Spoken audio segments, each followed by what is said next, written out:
Бийликти демек бизди сындаган жаш саясатчылар Мавлян Аскарбеков жана башкалар кармалып суракка алынган. ГКНБ жана укук коргоо органдар унаанын ичинде болгон баракча гезиттерин провокациялык материалдарды таратып жатасыңар деген шылтоо менен алып алган.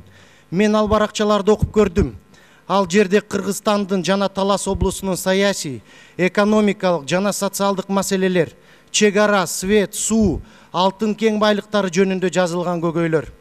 Урматтуу депутаттар, коллегалар, азыр бийликте жүргөн атка минерлер, Акаев жана Бакиев учурунда болгон саясий куугунтуктарды унутуп калдыңызбы? Анда кээ бир фактыларды эстетип коеюн. 2010 жылы оппозициянын лидерлери курултай өткөрөбүз. Саясий жана социалдык көйгөйлөрдү ачык айтып элдин үнүн Бакиевдин бийлигине жеткиребиз деп жүргөн. Бирок милиция ГКНБ тарабынан камалып 7 апрелде эмне болгонун билесиз. Жанымда отурган мен сыйлаган коллега депутаттар тастыктап беришет. Ошондо 4-чү чакырылыштын депутаттары болуп, бийликтен коркпой өздөрүнүн KG номурундагы унааларына баракча гезиттерди салып, элге таратып жүрүшкөн. Революциядан кийин 4 жыл өтүп эмне өзгөрүлдү? Бийлик алмашты. Мен депутат болуп бийликке келдим. Бирок система алмашкан жок. Биздин укук коргоо органдар, коопсуздук комитет, өзгөчө соттор Бакиев учурунда ыкмаларды колдонуп бийликке жагынайын деп саясий курал болуп иштеп жатышат. Серепчи Дениз Бердаковдун айтымында келерки революция элдин социалдык жана экономикалык нааразычылыгына болушу мүмкүн. Буга себеп коррупциянын деңгээли, реформалардын токтоп калышы жана башка факторлор элдин бийликке болгон ишеними күндөн күнгө төмөндөп бара жатканын билдирди Бердаков. Мен кээде ойлоп калам, биз ак жолдун шапкесин кийип алган жокпузбу? Биз бийлик эмнеден коркобуз? Бажы биримдигине каршы чыгып, Тезекпром же Шералынын чокою деген акцияны өткөргөн өзүбүздүн жарандарыбыздан коркобузбу?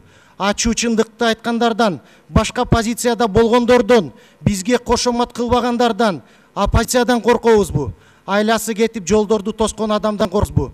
Биз бийлик туура эмес кылып жаткан иштерден корколу, элдин ишенимин кайтара албай жаткандан корколу, экономикалык жана социалдык көйгөйлөрдү чечип албай жаткандан, реформаларды кылбай жаткандан корколу.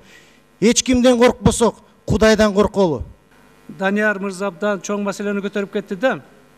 Эми Данияр иним капа болбосун, бир жагынан ошо ак жолдун шапкесин Даниярга шапкесин эмес шапанда кийгизип койгон. Сен аны сезбей жүрсөң керек, эми эле сезипсиң. Ошого чоң рахмат.